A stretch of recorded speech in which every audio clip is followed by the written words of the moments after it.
Media మిత్రులకు నమస్కారములు. నిన్నటి రోజున కావలి శాసనసభ్యులు కావ్య గారు కావున గుండెలు బాదుకుంటూ మా నాయకుల మీద అనేక ఆరోపణలు చేయడం జరిగింది. దొంగ అన్నట్లుగా, దెయ్యాలు వేదాలు వల్లించినట్లుగా కావ్య గారు మా నాయకుల్ని విమర్శించడం విడ్డూరంగా ఉంది.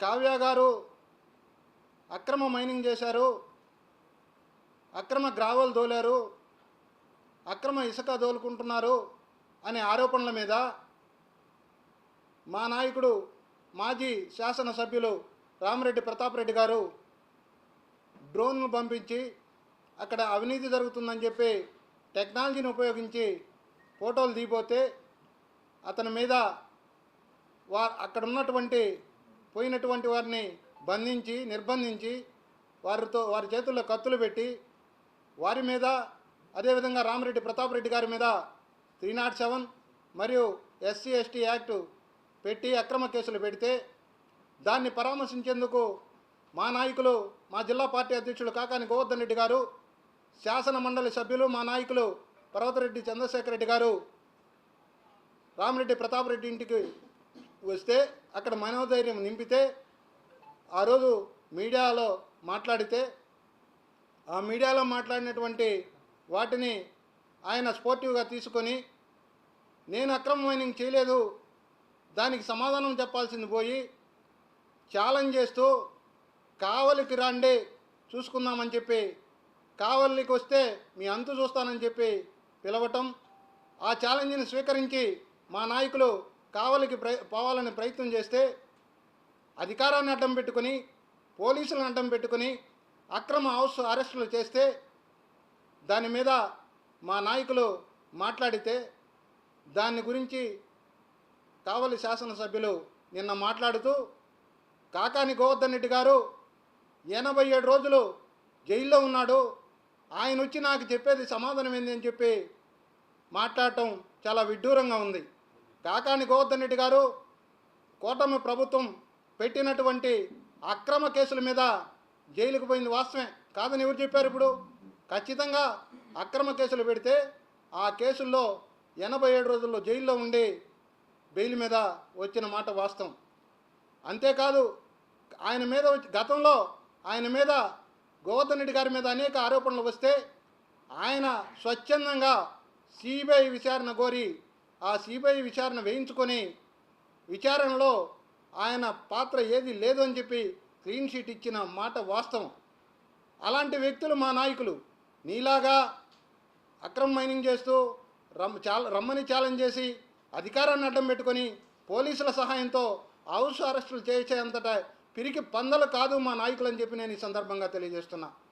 అంతేకాదు మా నాయకులు శాసన మండలి సభ్యులు పర్వతరెడ్డి చంద్రశేఖర్ రెడ్డి గారి గురించి అనేక చవాకులు బేలారు కావ్య గారు.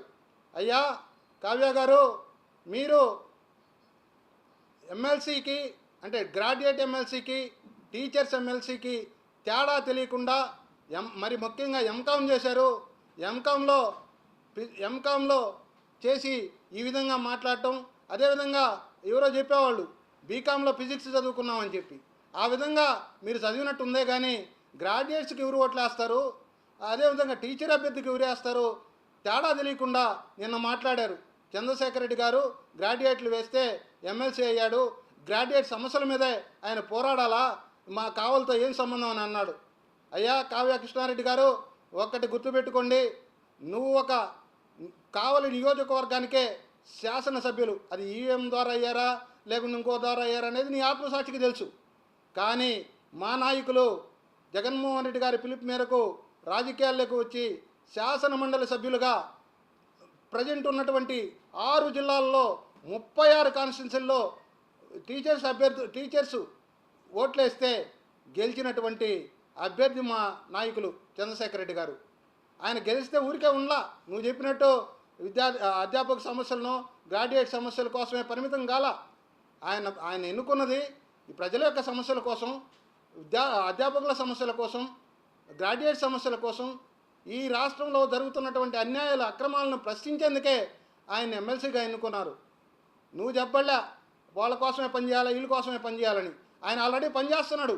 శాసన మండలిలో ప్రజా సమస్యల మీద, అదేవిధంగా ఉపాధ్యాయుల సమస్యల మీద, అధ్యాపకుల సమస్యల మీద, గ్రాడ్యుయేట్ సమస్యల మీద గళం విప్పితే, ప్రశ్నల వర్షం కురిపిస్తే మీ అధినాయకులు కూడా అసెంబ్లీ శాసన మండలి నుంచి పారిపోయే పరిస్థితి, సమాధానం చెప్పలేక పారిపోయే పరిస్థితి ఈరోజు.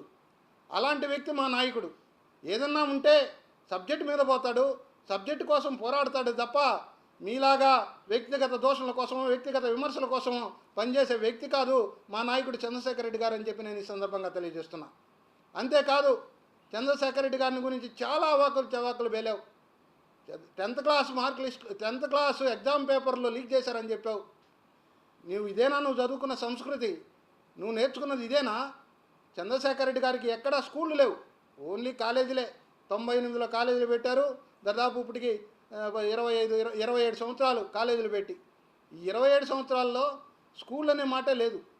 స్కూళ్ళలో ప్రశ్నాపత్రాలు లీక్ చేశారంటున్నావు కదా, ఆ స్కూల్ ఉండేది మీ నాయకులకే.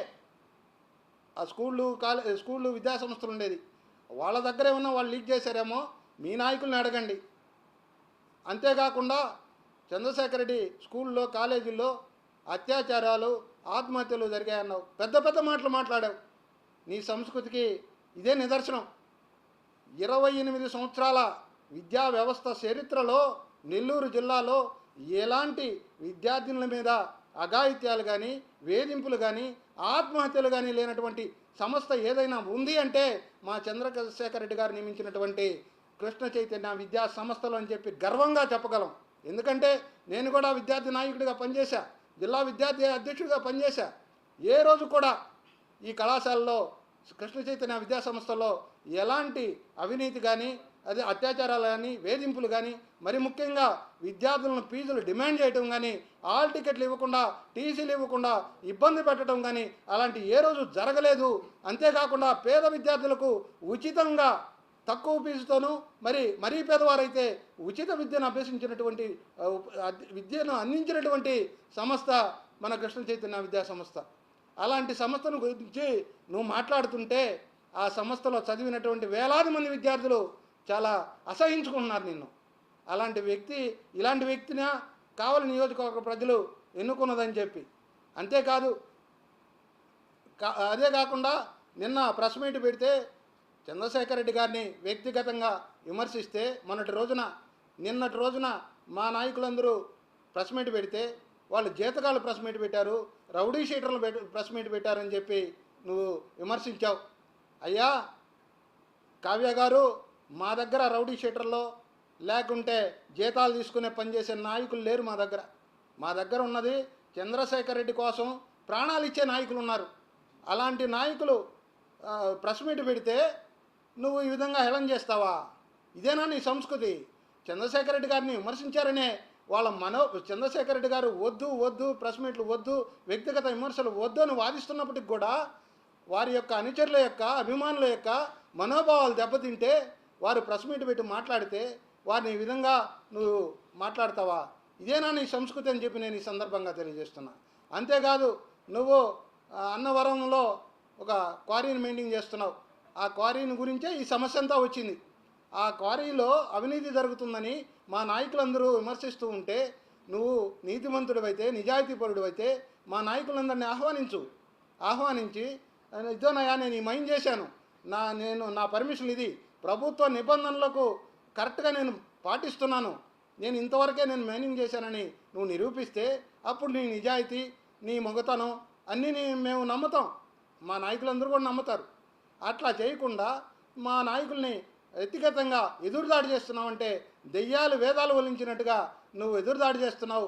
అంతేకాకు వ్యక్తిగత విమర్శలకు పూనుకుంటున్నావు. గుడ్డ కాల్చి మొహానేస్తే వాళ్ళు దుడుచుకుంటారులే అనే భావంతో నువ్వు ప్రవర్తిస్తున్నావు తప్ప నువ్వు సంస్కారవంతంగా పనిచేయటం లేదు అని చెప్పి నేను ఈ సందర్భంగా తెలియజేస్తున్నా. అంతేకాదు, రామిరెడ్డి ప్రతాపరెడ్డి గురించి మాట్లాడావు. ఆయన పన్నులు ఎగ్గొట్టాడు, కాలేజీల్లో, ఇల్లులో, కళ్యాణ మండపాలు అని చెప్పి. నిన్ను ఒకటే అడుగుతున్నా, నీ క్వారీ అన్నవరంలో జరుగుతూ ఉంది. ఆ పంచాయతీలకి నీ క్వారీ ద్వారా రావలసినటువంటి సేనరీస్ను నువ్వు సక్రమంగా కట్టావా, ఆ పంచాయతీ కట్టావా, ఒక్కసారి నువ్వు ఆత్మ పరిశీలన చేసుకోవాలా. అంతేకాదు నువ్వు చేస్తున్నటువంటి అక్రమ క్వారీల వల్ల ఎంతోమంది ఆ ప్రాంత ప్రజలు అమాయకులు నీ లారీల కింద పడి చనిపోతే వారికి ఏమైనా నువ్వు న్యాయం చేసావా? వారిని భయపెట్టి భయభ్రాంతులు చేసి కేసులు లేకుండా చేసావే తప్ప వాళ్ళకేమన్నా వాళ్ళ కుటుంబాలకు న్యాయం చేసావా? ఏమన్నా చేసావా? అట్లాంటి వ్యక్తివి నువ్వు వీళ్ళ గురించి మాట్లాడుతున్నావు. అంతేకాదు నీ అక్రమ మైనింగ్ వల్ల, బ్లాస్టింగ్ల వల్ల ఆ చుట్టుపక్కల గ్రామాల ప్రజలు ఎంత ఇబ్బంది పడుతున్నారో ఒక్కసారి ఆలోచించావని నేను ఈ సందర్భంగా తెలియజేస్తున్నా. అంతేకాకుండా మనీ స్కీమ్ విషయంలో మాజీ శాసనసభ్యులు రామిరెడ్డి ప్రతాప్ రెడ్డి గారు 95 కోట్ల రూపాయలు చేతులు మారాయి, అక్రమం జరిగిందని చెప్పి ఆరోపించారు సాక్ష్యాధారాలతో సహా. దాని గురించి నువ్వు అన్నీ చేయలేదు కాబట్టి నువ్వు ఏదో ఒక కమిటీని, జ్యుడిషియల్ కమిటీనా లేదా అది సిట్నా లేకుంటే సిఐడినా ఒక కమిటీని వేసుకొని నేను తప్పు చేయలేదు, నేను డబ్బులు తీసుకోలేదు, నాకు అందలేదు అని చెప్పి నిరూపించుకోవాల్సింది బోర్నిచ్చి నువ్వు ఎదురుదాడి తిరిగి ఆయన మీదనే అక్రమ కేసులు పెడుతున్నావు. ఇలాంటి సంస్కృతి కరెక్ట్ కాదు అని చెప్పి నేను ఈ సందర్భంగా తెలియజేస్తున్నా. మరొక్కసారి మా నాయకుడు చంద్రశేఖర్ రెడ్డి గారు ఎంత మంచి వ్యక్తో, ఎలాంటి నాయకుడో, అతి తక్కువ టైంలోనే నెల్లూరు నగరంలో ప్రజల గుండెలను దోచుకున్నటువంటి వ్యక్తి మన చంద్రశేఖర్ రెడ్డి గారు. అంతేకాకుండా చంద్రశేఖర్ రెడ్డి గారు నీతిగా, నిజాయితీగా ప్రజలందరూ పేదవాడు వచ్చినా ధనవంతుడు వచ్చినా అందరినీ సమానంగా చూస్తూ అందరి హృదయాల్లో నిలిచిపోయినటువంటి వ్యక్తి మన చంద్రశేఖర్ రెడ్డి గారు. ఆయన గురించి నువ్వు విధంగా మాట్లాడుతుంటే కావలి నియోజకవర్గ ప్రజలే కాదు, నెల్లూరు జిల్లా ప్రజలందరూ కూడా నిన్ను అసహించుకుంటున్నారని చెప్పి నేను ఈ సందర్భంగా తెలియజేస్తున్నా.